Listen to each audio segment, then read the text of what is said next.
আমার জীবনে ঘটে যাওয়া একটি ভয়ঙ্কর গল্প আপনাদের মাঝে শেয়ার করব। আমার নাম সুমন। আমি ঢাকায় থাকি। ঢাকায় থেকে একদিন নিজের গ্রামে বেড়াতে গেলাম। বেড়াতে যাওয়ার পর এরকম একটা সমস্যার ভিতরে পড়বো আমি নিজেই ভাবতেও পারিনি। অনেকদিন পর গ্রামে যাওয়ার কারণে সবাই আমাকে দেখে অনেক খুশি। আমিও সবাইকে পেয়ে খুশি। নিজের বাড়িতে সবকিছু রেখে ঘুরতে বেরোলাম। ঘুরতে বের হওয়ার পর অনেক দিন আগে আমার এক ফ্রেন্ড ছিল। ফ্রেন্ডের নাম শাহাদত। অনেকদিন পর শাহাদতকে সামনাসামনি পেয়ে আমি তাকে ডাকি, কিন্তু সে কথার কোনো উত্তর না দিয়ে ওখান থেকে চলে যায়। তারপরে আমি তার বাড়িতে গেলাম। বাড়িতে যাওয়ার পরে তার আম্মার সঙ্গে কথা বললাম। তার আম্মার সঙ্গে কথা বলার পর আমি খুবই হতভম্ব হয়ে গেলাম। আমার শরীরটা ঠান্ডা হয়ে গেল। হয়তোবা আপনারাও শুনতে চাচ্ছেন যে শাহাদতের আম্মার সঙ্গে কথা বলে আমার শরীরটা কেন ঠান্ডা হয়ে যাচ্ছে, সেই কথাটাই এখন বলবো। তার আম্মার সঙ্গে কথা বললাম।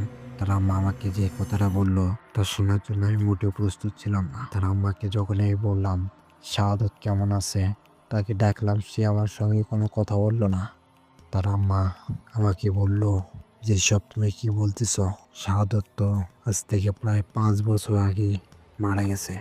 আমি তো নিজেকে কন্ট্রোল করতে পারলাম না।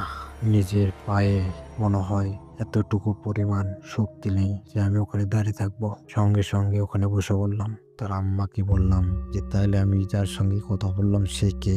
শাহাদতের আম্মা আমাকে প্রশ্নের উত্তর দিল, আমি জানি না তুমি কার সঙ্গে কথা বলেছো।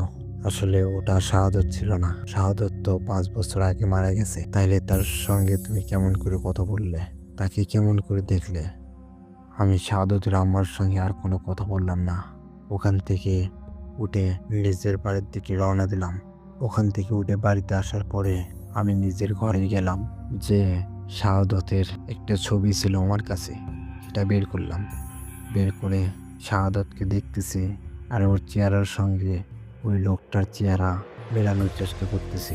অনেকভাবে মেলানোর চেষ্টা করলাম, কিন্তু শেষ ফলাফল এটাই দাঁড়ালো যে ওটা শাহাদতই ছিল। কিন্তু ওটা যদি শাহাদতই হয় তাহলে শাহাদতের আম্মা কেন বলল শাহাদত মারা গেছে? এই কথাটা শোনার জন্য আমি আমার দাদাকে ডেকে পাঠালাম। আমার দাদা আমাদের অঞ্চলে প্রভাবশালী লোক। সে একটি দোকান চালায়, মুদি দোকান। সে দোকানে গেছে। আমার দাদাকে আমি ডেকে পাঠালাম। আমার দাদা বাড়িতে এলো। আসার পর আমাকে বলল, কি ব্যাপার এত তাড়াতাড়ি ডেকে পাঠালে যে? আমি আমার দাদাকে জিজ্ঞেস করলাম, শাহাদত বেঁচে আছে না মারা গেছে? আমার দাদা আমাকে বলল, শাহাদত 5 বছর আগে মারা গেছে। আমি তখন টেনশনে পড়ে গেলাম যে শাহাদত যদি মারাই যায় তাহলে ওই লোকটাকে। তখন প্রায় সন্ধ্যা